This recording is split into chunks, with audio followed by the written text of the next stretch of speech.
Hola tutores, ¿cómo va todo? Continuamos con el objetivo 2.2, en este caso nos vamos a la sección 5, contratación de transporte de mercancías por carretera. Este objetivo lo vamos a dividir en 9 secciones. La primera será de definiciones, en la segunda analizaremos el contrato de transporte, tercero, la determinación del precio del transporte, cuarto, entrega del envío al portador, 5, transporte del envío, 6, entrega del envío en destino, 7, pérdidas o averías o retraso en la entrega. En el 8 veremos las reglas especiales para los contratos de transporte de paquetería y similares, y terminaremos con las reglas especiales para los contratos de transporte de mercancías peligrosas. Y vamos a comenzar, como hemos dicho, con las definiciones, y más concretamente con la definición de contrato de transporte de mercancías por carretera. Tenemos que conocer que es de carácter mercantil y es aquel mediante el cual el porteador se obliga frente al cargador, a cambio de un precio, a trasladar mercancías de un lugar a otro por carretera y a ponerlas a disposición del destinatario. Para ello va a utilizar medios mecánicos con capacidad de tracción propia. Además, el contrato de transporte terrestre de mercancías se rige por tratados internacionales vigentes en España de acuerdo con su ámbito respectivo, también por las normas de la Unión Europea y también se regirá por las disposiciones de la propia ley que lo regula. El contrato de transporte terrestre de mercancías realizado con medios mecánicos con capacidad de tracción propia está regulado por la Ley 15/2009 de 11 de noviembre. Venga, vamos con más definiciones. Transportista es el titular de una empresa especialmente concebida y equipada para la realización material de transportes de mercancías por carretera, por cuenta ajena y con sus propios medios personales y materiales, y que al efecto dispone de uno o más vehículos adecuados con capacidad de tracción propia. Estos vehículos pueden estar en propiedad o en virtud de cualquier otro título permitido por la legislación vigente. Otro concepto importante sería el de operador de transporte de mercancías. Sería el titular de una empresa que, ya sea bajo la denominación comercial de agencia de transportes, transitario, almacenista, distribuidor u operador logístico, se dedica a intermediar en la contratación del transporte de mercancías, actuando como organización interpuesta entre los cargadores y los porteadores, y además contrata el nombre propio tanto con los unos como con los otros. Venga, más conceptos. El de cargador es quien contrata en nombre propio la realización de un transporte y frente al cual el porteador se obliga a efectuarlo.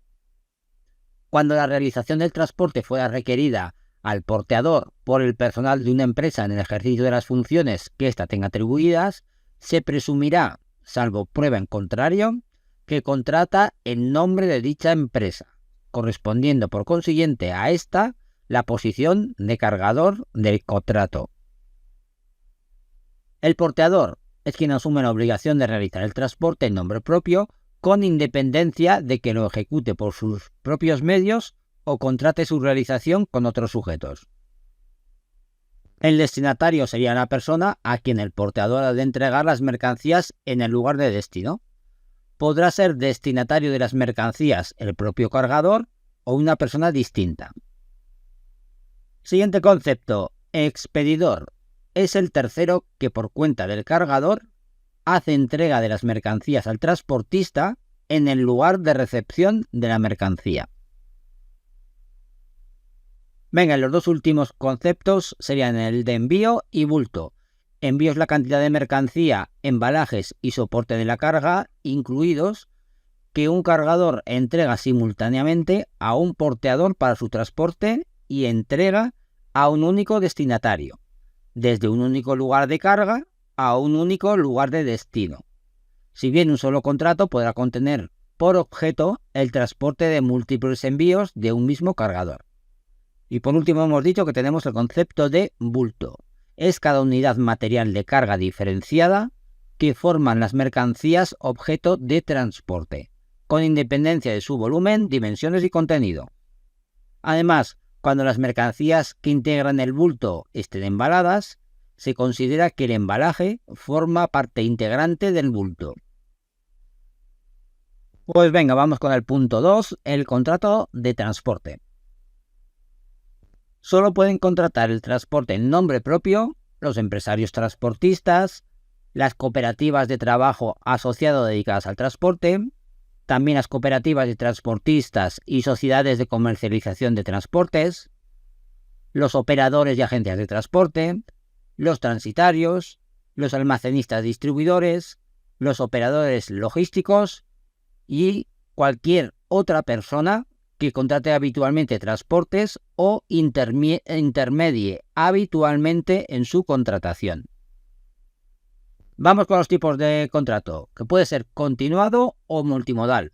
El continuado, en él el porteador se obliga frente a un mismo cargador a realizar envíos de forma sucesiva.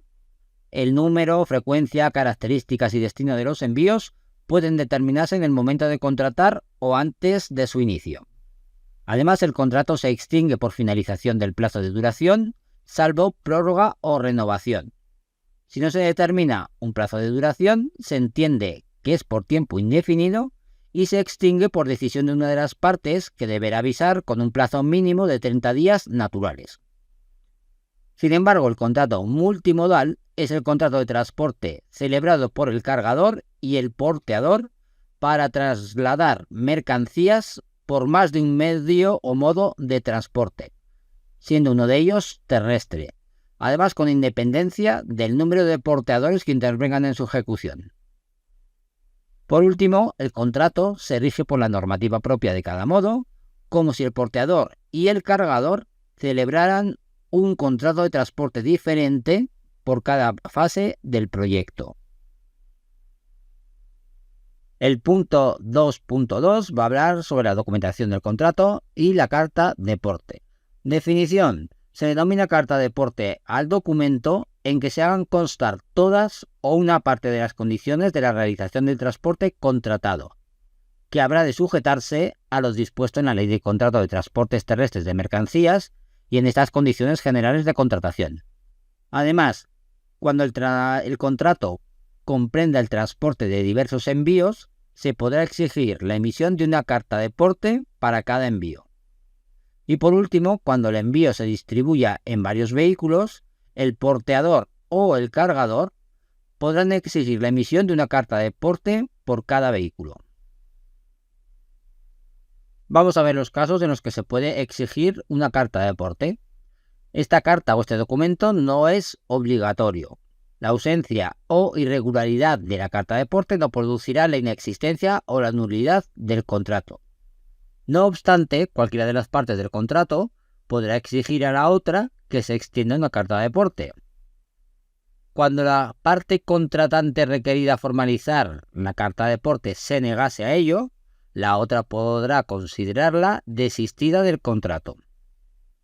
Y además, el cargador y el porteador responderán de los gastos y perjuicios que se deriven de la inexactitud o insuficiencia de los datos que les corresponda incluir en la carta de porte. Los contenidos de este documento de la carta de porte serían: A. Lugar y fecha de su emisión. B. Nombre y dirección del cargador y, en su caso, del expedidor. C. Nombre y dirección del porteador y, en su caso, del tercero que reciba el envío para su transporte. D. Lugar y fecha de la recepción del envío por el porteador. E. Lugar y, en su caso, fecha prevista de entrega del envío en destino. F. Nombre y dirección del destinatario, así como eventualmente un domicilio donde éste pueda recibir las notificaciones. G. Naturaleza de las mercancías que se integran en el envío, así como el número de bultos y sus signos y señales de identificación. Más contenidos de la carta de porte: identificación del carácter peligroso de la mercancía enviada, así como de la denominación prevista en la legislación sobre transporte de mercancías peligrosas. También se debe incluir la cantidad de mercancías enviadas, determinada por su peso o expresadas de otra manera, la clase de embalaje utilizado para condicionar el envío, también el precio convenido del transporte e importe de los gastos previsibles relacionados con el transporte. También se puede incluir la indicación de si el precio del transporte se paga por el cargador o por el destinatario. En su caso también la declaración de valor de las mercancías o de interés especial en la entrega. Y por último, instrucciones para el cumplimiento de formalidades y trámites administrativos preceptivos en relación con las mercancías que integran el envío. No obstante, la omisión de alguna de las menciones previstas en esta condición no privará de eficacia a la carta de porte en cuanto a las incluidas. Y además de lo anterior, la carta de porte puede contener cualquier otra mención que sea convenida por el contrato, como puede ser la referencia de prohibición expresa de transbordo o los gastos que el remitente toma a su cargo. También puede contener la suma del reembolso a percibir en el momento de la entrega de la mercancía, o el valor declarado de la mercancía y la suma que representa el interés especial en la entrega, las instrucciones del remitente al transportista concernientes al seguro de las mercancías. También puede incluir el plazo convenido en el que el transporte ha de ser efectuado y la lista de documentos entregados al transportista. Hay que emitir una carta de porte para cada envío. Cuando el envío se distribuya en varios vehículos, el porteador o el cargador puede exigir la emisión de una carta de porte para cada vehículo.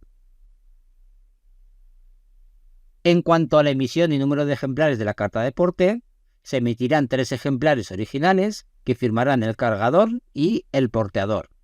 Será válida la firma de la carta de porte por medios mecánicos, mediante estampación de un sello o por cualquier otro medio que resulte adecuado, siempre que quede acreditada la identidad del firmante. De los 3 ejemplares, el primero será entregado al cargador, el segundo viajará con el envío y el tercero quedará en poder del porteador.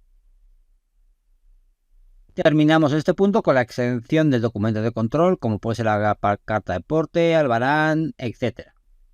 No será necesario ese documento en los transportes para cuya realización no sea obligatorio obtener previamente un título habilitante expedido por la Administración, conforme a lo que se dispone en las normas de ordenación de los transportes terrestres. Tampoco en los transportes de mudanza, ni en los transportes de vehículos accidentados o averiados en vehículos especiales, ni en los servicios de paquetería y similares que impliquen la recogida o reparto de envíos de mercancías consistentes en un reducido número de bultos que pueden ser fácilmente manipulados por una persona sin otra ayuda que las máquinas o herramientas que lleve a bordo del vehículo.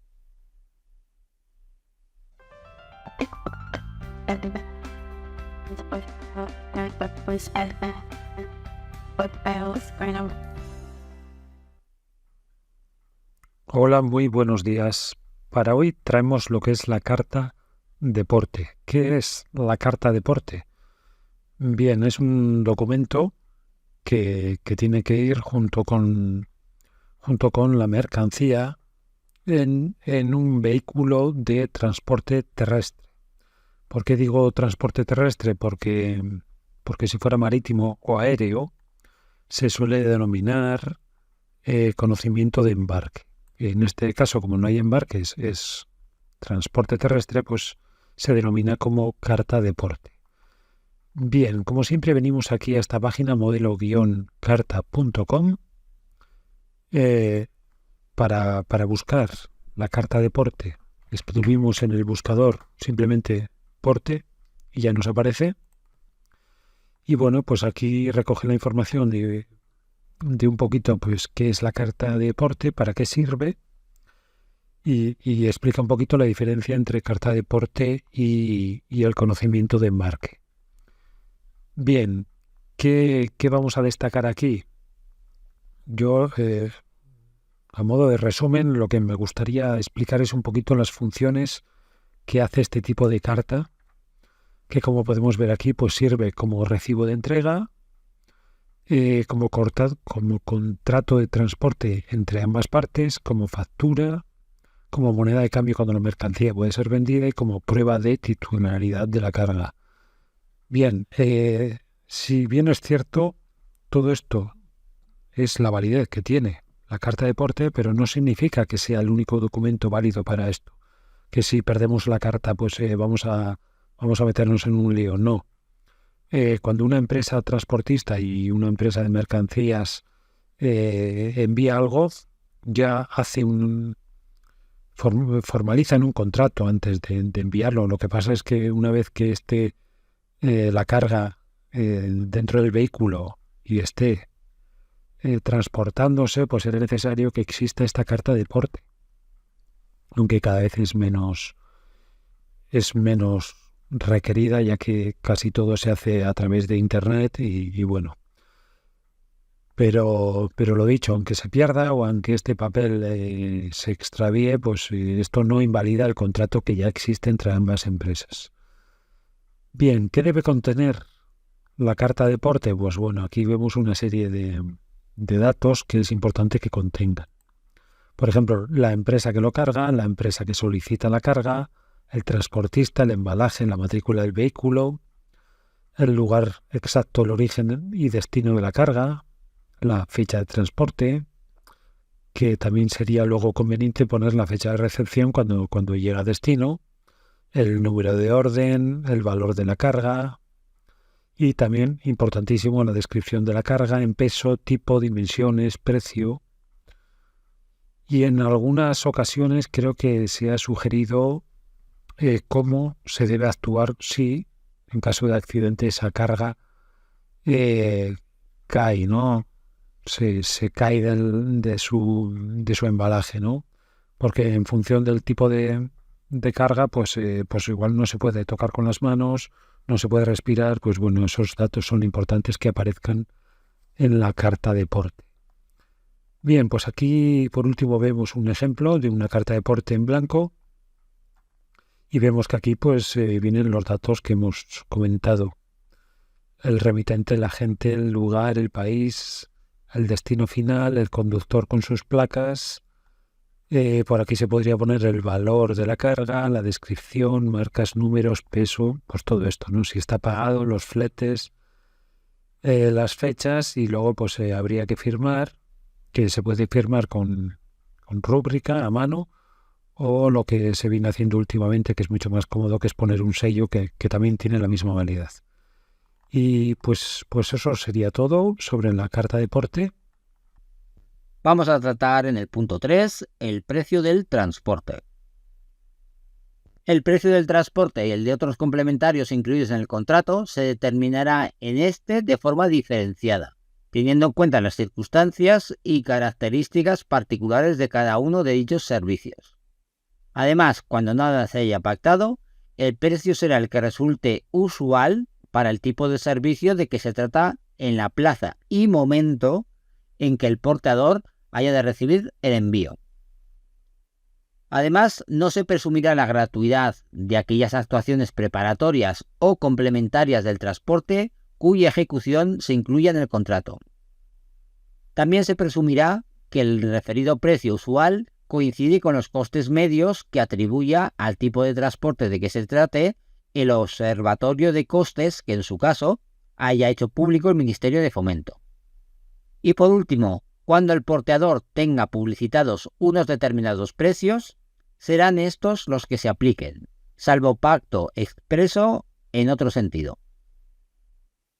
Vamos con la obligación al pago.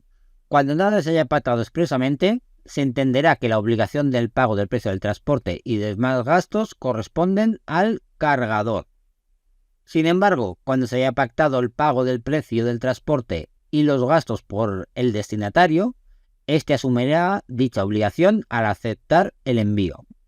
No obstante, el cargador responderá subsidiariamente en caso de que el destinatario no pague.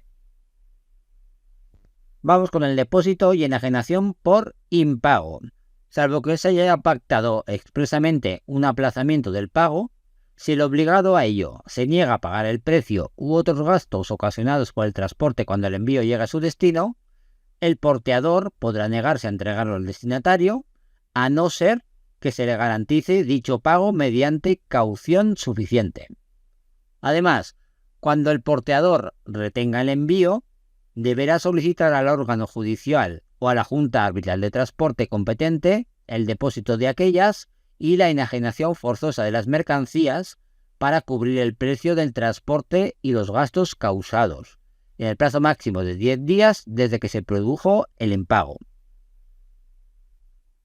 Por otro lado, en caso de ejecución parcial del transporte, el porteador solo podrá exigir el pago del precio y los gastos en proporción a la parte ejecutada, siempre que ésta reporte algún beneficio para el deudor. No obstante, el porteador conservará su derecho al cobro íntegro cuando la inejecución se haya debido a causas imputables al cargador o al destinatario. Otra situación que podemos encontrar es la demora en el pago del precio y gastos del transporte. Si el obligado al pago del transporte incurre en mora en el plazo de 30 días contados desde la fecha en que haya recibido la factura o una solicitud de pago equivalente, deberá pagar el interés previsto en la Ley 3/2004 de 29 de diciembre, por la que se establecen medios de lucha contra la morosidad en las operaciones comerciales. Cuando la fecha de recibo de la factura o la solicitud de pago equivalente se preste a duda, así como en todos los casos de autofacturación por parte del obligado al pago, los 30 días anteriormente señalados se computarán desde la fecha de entrega del envío en destino. Y por último, el pacto en contrario se considerará nulo en todos aquellos casos en que tenga un contenido abusivo en perjuicio del porteador. Continuamos con el punto 4, entrega del envío al porteador.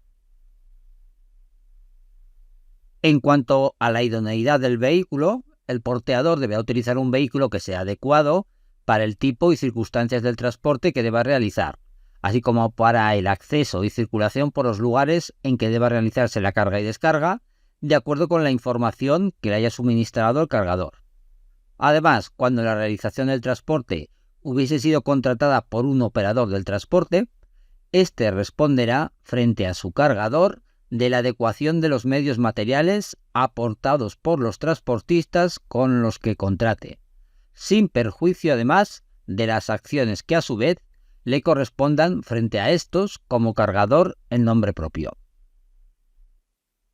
Si hablamos del acceso a los lugares de carga del envío, cuando la carga del envío deba hacerse en el recinto de un almacén, depósito, obra o establecimiento comercial o industrial, el porteador deberá cumplir las instrucciones que le sean impartidas por el cargador o el expedidor en relación con el acceso y salida, circulación interior y colocación del vehículo, siendo en caso contrario responsable de los daños que como consecuencia de su incumplimiento pudieran ocasionarse a las personas o a las edificaciones, instalaciones o cosas ubicadas en dicho recinto.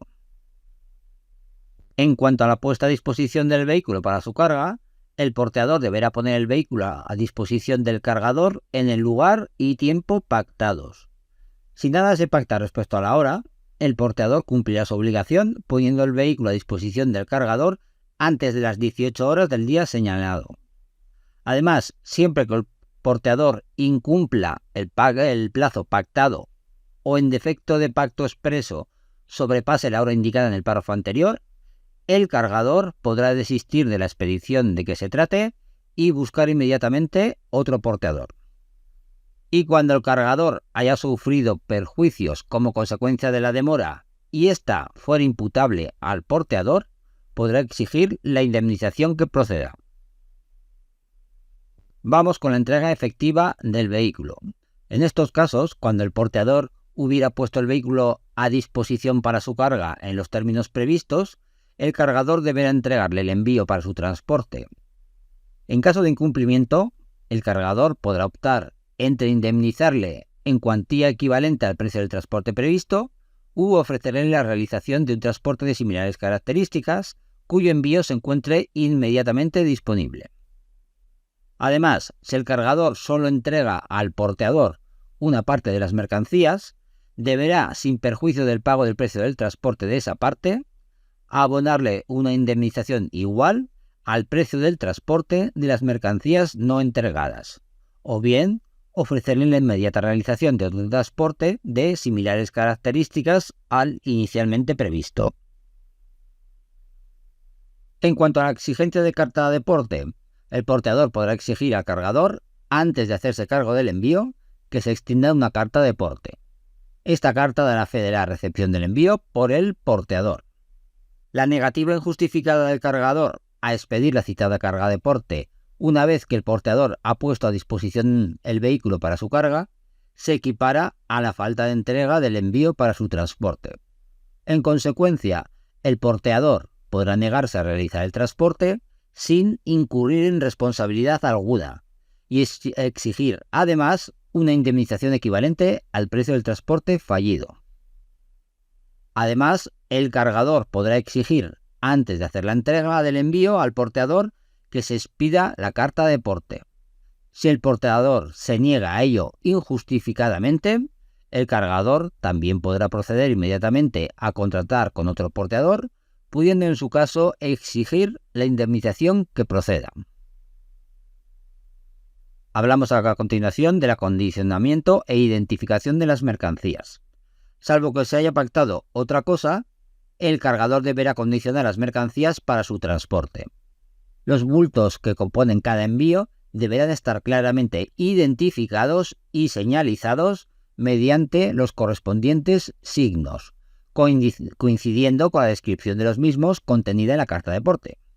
Además, cuando su naturaleza o las circunstancias del transporte así lo exijan, las mercancías deberán ser entregadas al porteador convenientemente acondicionadas y embaladas, así como en su caso, identificadas y señalizadas mediante las oportunas marcas o inscripciones que avisen del riesgo que su manipulación pueda entrañar. Y por último, el cargador responderá ante el porteador de los daños a personas, al material de transporte o a otras mercancías, así como de los gastos ocasionados por defectos en el embalaje de las mercancías, a menos que tales defectos sean manifiestos o ya conocidos por el porteador en el momento de hacerse cargo del envío y no haya hecho las oportunas reservas. En cuanto al etiquetado de los bultos, el cargador o el expedidor etiquetará los bultos que componen el envío cuando resulte necesaria una identificación precisa del destinatario o del lugar de entrega. Las menciones de las correspondientes etiquetas deberán corresponder con las que en su caso se haya hecho constar en la carta de porte. Además, el porteador no será responsable de los posibles errores que puedan producirse en la entrega de los bultos en el destino que se deriven de un etiquetado insuficiente o inadecuado. En cuanto a los soportes de la mercancía, como contenedores, paletas, cajas, envases, etc., los que son aportados por el cargador o el expedidor formarán parte integrante del envío. Y salvo que entre las partes exista pacto previo en contrario, no podrán ser objeto de alquiler al porteador ni darán lugar a deducción alguna sobre los costes del transporte.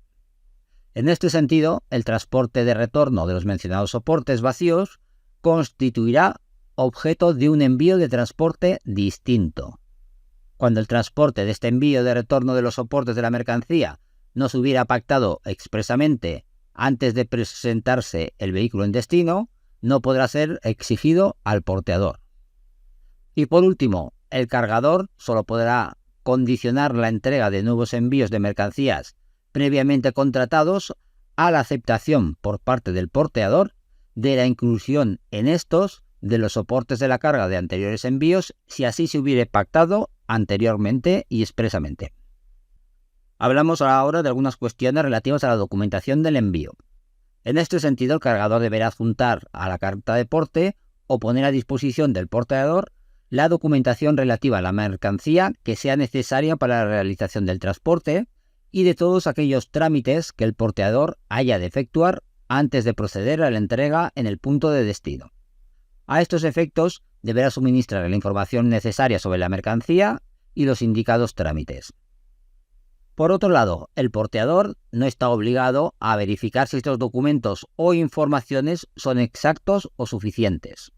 El cargador será responsable ante el porteador de todos los daños que pudieran resultar de la ausencia, insuficiencia o irregularidad de estos documentos e informaciones, salvo en caso de culpa por parte del porteador. Y el porteador también responderá de las consecuencias derivadas de la pérdida o mala utilización de los citados documentos. En todo caso, la indemnización a su cargo no excederá de la que correspondería en caso de pérdida de la mercancía. En cuanto al examen de la mercancía, cuando existen fundadas sospechas de falsedad en torno a la declaración del cargador, el porteador podrá verificar el peso y las medidas de las mercancías, así como proceder al registro de los bultos. Si la declaración del cargador resulta cierta, los gastos derivados de estas actuaciones serán por cuenta del porteador y, en caso contrario, del cargador. Además, estas comprobaciones se llevarán a cabo por el porteador en presencia del cargador o sus auxiliares. Cuando esto no sea posible, el reconocimiento y registro de los bultos se hará ante notario o en presencia del presidente de la Junta Arbitral del Transporte competente o de la persona que éste designe. Y por último, el resultado del reconocimiento se hará constar en la carta de porte o mediante acta levantada al efecto. En cuanto a los bultos, el porteador podrá rechazar aquellos que se presenten mal acondicionados o identificados para el transporte, o que no vayan acompañados de la documentación necesaria, o cuya naturaleza o características no coincidan con las declaradas por el cargador. En este caso, el porteador comunicará al cargador este rechazo. De igual modo, el porteador podrá supeditar la admisión de los bultos a la aceptación de las reservas que se proponga formular en la carta de porte, dejando constancia de los defectos apreciados. Si no existen reservas del porteador en la carta de porte o en documento separado firmado por el porteador y el cargador o expedidor, se presumirá que las mercancías y su embalaje se encontraban en el estado descrito en la carta de porte y con los signos y señales en ella indicados en el momento de su entrega al porteador. Además, siempre que resulte procedente para determinar su alcance y justificación, el porteador deberá motivar las reservas que en su caso formule. Vamos con la carga del envío. Estas operaciones del envío a bordo del vehículo serán por cuenta del cargador, salvo que el porteador hubiese asumido expresamente su realización antes de la efectiva presentación del vehículo para su carga. Igual régimen será de aplicación respecto a la estiva de las mercancías. El cargador también soportará las consecuencias de los daños derivados de las operaciones que le corresponda realizar de conformidad con lo señalado en el párrafo anterior. Además, el porteador responderá de los daños sufridos por las mercancías debidos a una estiva inadecuada, cuando tal operación se haya llevado a cabo por el cargador siguiendo sus instrucciones. Para finalizar, estas reglas no se aplican cuando la normativa reguladora de determinados tipos de transporte establezca específicamente otra cosa. Y en cuanto a la manipulación del vehículo para su carga, estas operaciones que se hayan de realizar en el vehículo o sus elementos a fin de posibilitar su adecuada carga o de asegurar la integridad del envío durante su transporte, tales como desentoldado y entoldado, desmontaje o montaje de cartolas, etc., serán de cuenta del porteador, si bien el cargador o el expedidor deberá poner a su disposición los medios personales o materiales necesarios para ayudarle a ejecutar dichas operaciones. ¿Y cuál es el plazo para realizar la carga? Pues este plazo para realizar la carga del envío a bordo del vehículo será de 2 horas contadas desde su puesta a disposición por el porteador. Cuando las partes hubieran pactado la puesta a disposición del vehículo a una hora determinada, el plazo se contará a partir de dicha hora. Y en ausencia de precisión por parte del cargador sobre los horarios de carga existentes en el lugar en que ésta deba realizarse, cuando el plazo anteriormente señalizado no hubiera transcurrido completamente a las 18 horas o a la hora de cierre del correspondiente establecimiento si ésta es posterior, su cómputo quedará suspendido hasta las 8 horas o hasta la hora de apertura de dicho establecimiento si ésta es anterior del primer día laborable siguiente. Siguiendo con las operaciones de carga, cuando el vehículo haya de esperar un plazo superior a 2 horas hasta que se concluya su carga y estiva, el porteador podrá exigir al cargador una indemnización en concepto de paralización. La paralización del vehículo por causas no imputables al porteador incluidas las operaciones de carga, dará lugar a una indemnización en cuantía equivalente al indicador público de renta de efectos múltiples, multiplicado por 2 por cada hora o fracción de paralización, sin que se tenga en cuenta las 2 primeras horas ni se computen más de 10 horas diarias por este concepto. Cuando la paralización del vehículo fuese superior a 24 horas, el segundo día será indemnizado en cuantía equivalente a la señalada para el primer día, incrementada en un 25%.